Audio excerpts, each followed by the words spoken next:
action all of us are doing, stepping up, which is really amazing, is going to have an impact on those numbers, but they're still going up at the present time. So I was just saying, so the president had suggested possibly getting the country out of this stay-at-home state around Easter. Is that realistic? The way I look at things is just we have to look at the data. The data will decide when we get out of the stay-at-home state. The virus and the data are driving here. We are now trying to switch to offense so that we can be in charge. So I have no idea what date is going to be. I certainly hope that it's in, the next month. I can't predict what date. I don't think anybody can. I think putting a stake in the stand and saying, I hope it's this date is fine, but the data will really decide where we are. But David, different areas will flatten at different times, right? No question about it. Is that certain cities, right now New York is the epicenter of the United States where this virus is, and it's going to transition to other cities. Other cities are having dramatic impact with stay-at-home and being more compliant with it, and we're going to see flattening of the curve there.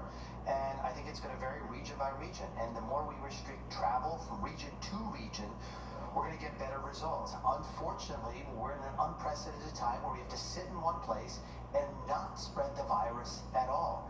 When there's a group of kids on a beach somewhere and then they go around the country, that keeps the virus going. We all have to step up and be one in this, or it's not going to work. David, we've talked so much about the healthcare workers who are on the front lines of this war against corona and the incredible work they're doing every single day without, many times, the proper resources and equipment. What can we do as individual Americans right now to support them? Well, the devastating numbers you just showed of 10% of cases in Italy are healthcare workers is just unimaginable.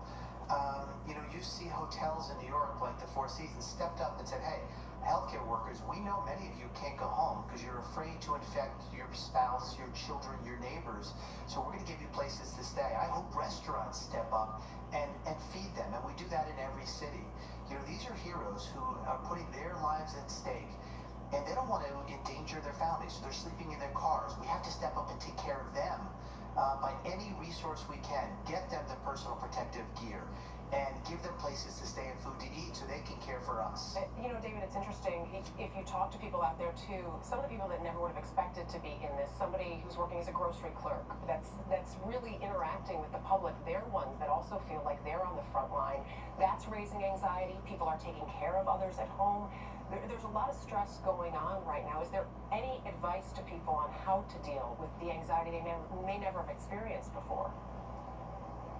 It is an amazing thing where a grocery clerk, a maintenance person, and a doctor are the heroes.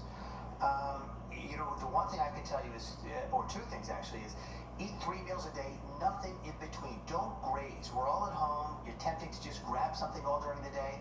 What you want is your hormones to go up, down during the day. So nothing in between meals, and then walk. Your lymphatics that control your immune system have no muscles. So in their walls, actually the rhythmic contraction of your body, of your legs walking and your muscles working, make your body work. So just walk. Even if it's a small apartment, walk in circles. Walk. Without getting too far ahead of anything here, David, Dr. Fauci was talking about how the virus then would potentially come back at a later date. Can you talk more about that and long-term planning right now as we deal with this short-term crisis? So viruses come in waves. We enact rather draconian means. We stop the virus from spreading and it goes away. And then in another area where it becomes winter in the globe, it can start and then spread again around the globe. If the virus does come back, though, we're going to have medications ready. We're going to have our healthcare infrastructure ready to take it on. We're working on a vaccine, hopefully, in the next 12 to 18 months. So we're going to be much more prepared than we are today. In addition, which is key, is we're developing a test where a prick of the finger will tell you whether you have immunity to this virus or not. And so going forward, our frontline workers will be people who have immunity, so they can't get it and they can't spread it.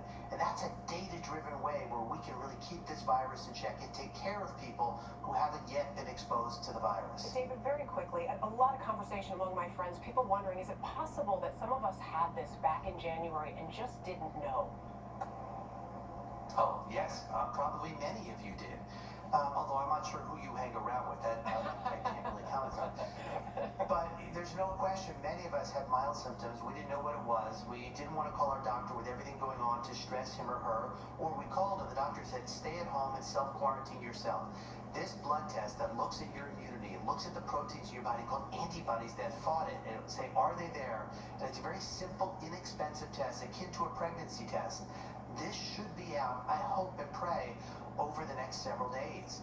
It's been out in certain towns in Colorado where they're testing entire towns and saying who's been exposed and not. My hope is this is scaled across the country so we can actually have real data and all of us know if you've been exposed, you can actually go out and you can work as a grocery clerk and not worry about getting sick or deliver food to somebody or work in an emergency room. That is huge. Talking to scientists, doctors, nurses, when that antibody test is ready, it's going to be very important. Dr. David Agus, thank you once again.